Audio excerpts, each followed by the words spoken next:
Hello বন্ধুরা, আমার চ্যানেলে সবাইকে স্বাগত। আজ আমি আরেকটি নতুন রেসিপি নিয়ে চলে এসেছি। আজ আমি দেখাবো চিতল মাছের রেসিপি। আমি আগে থেকেই অফ ক্যামেরায় চিতল মাছটাকে কেটে ধুয়ে পরিষ্কার করে লবণ হলুদ মেখে রেখে দিয়েছি। আর মশলা নিয়েছি জিরে গুঁড়ো, হলুদ গুঁড়ো, লঙ্কা গুঁড়ো, পেঁয়াজ বাটা, আদা বাটা আর টমেটো বাটা, বড় বড় টুকরো করে কেটে রাখা আলু, ধনেপাতা। আমি গ্যাসের মধ্যে আগে থেকে কড়াইটা বসিয়ে দিয়েছিলাম। কড়াইটা আমার গরম হয়ে গেছে। এবার মাছ ভাজার জন্য সর্ষের তেল দিয়ে দিলাম। তেলটা আমার গরম হয়ে গেছে। এবার মাছগুলো ভেজে দিলাম।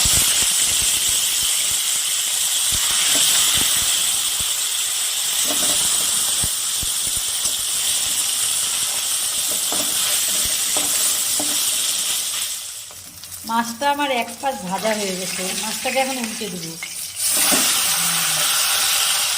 মাছটা আমার দু পিঠি লাল করে ভাজা হয়ে গেছে। এবার তুলে নিলাম।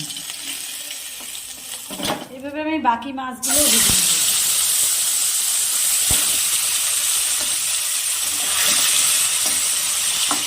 দুটো মাছও আমার ভাজা হয়ে গেছে। উল্টে দিলাম।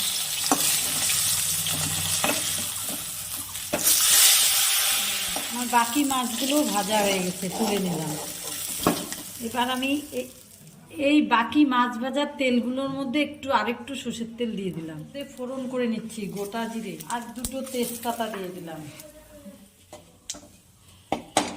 আমি এখন এর মধ্যে আলুগুলো দিয়ে দিই। আলুগুলোকে আমি একটু লাল করে ভেজে নিলাম। আলুটা আমার হালকা লাল করে ভাজা হয়ে গেছে। এবার আমি এটার মধ্যে এক এক করে মশলাগুলো দিয়ে দিব। আমি চিতল মাছটা একদম কম মশলায় রান্না করব, তাহলে মাছটার একটা যে স্বাদ আসল ফ্লেভারটা পাওয়া যায় ভালো। মাছের মধ্যে আমি অল্প লবণ দিয়ে দিলাম,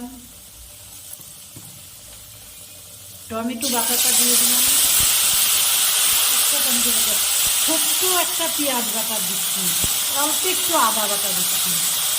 আমি মশলাটাকে অল্প ভালো করে কষিয়ে নিই। আমার এই বাটা মশলাটা কষানো হয়ে গেছে। এবার এর মধ্যে কিছু আমি গুঁড়ো মশলা অ্যাড করব। অল্প জিরে গুঁড়ো, হলুদ গুঁড়ো, লঙ্কা গুঁড়ো। এবার আমি মশলাটাকে ভালো করে কষিয়ে নিই। সামান্য পরিমাণ মশলাটা কষানোর জন্য জল দিয়ে দিব।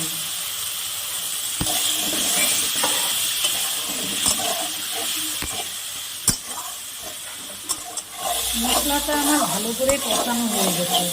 এই মশলার থেকে তেল ছেড়ে দিয়েছে। এবার আমি এখানে জল দিয়ে দিলাম।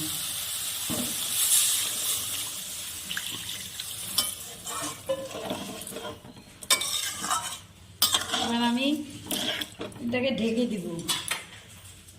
ঝোলটা ফুটে গেলে পরে আমি ঝোলটাকে আমি 10-12 মিনিট ফুটিয়ে নিয়েছি। এবার আমি ঢাকনাটাকে তুলে নিলাম।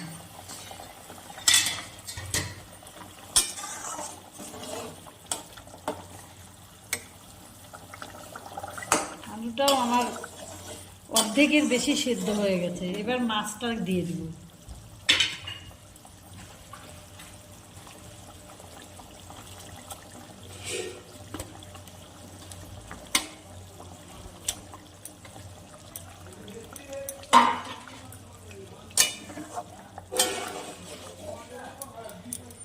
এবার এটাকে আমি 5 মিনিট ঢেকে দিব।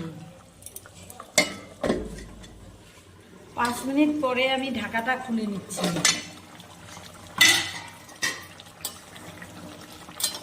মাছটা আমার হয়ে গেছে। এবারে এখানে আমি ধনেপাতা কুচিটা দিয়ে দিব। ধনেপাতা কুচিটা দিয়ে দিলাম।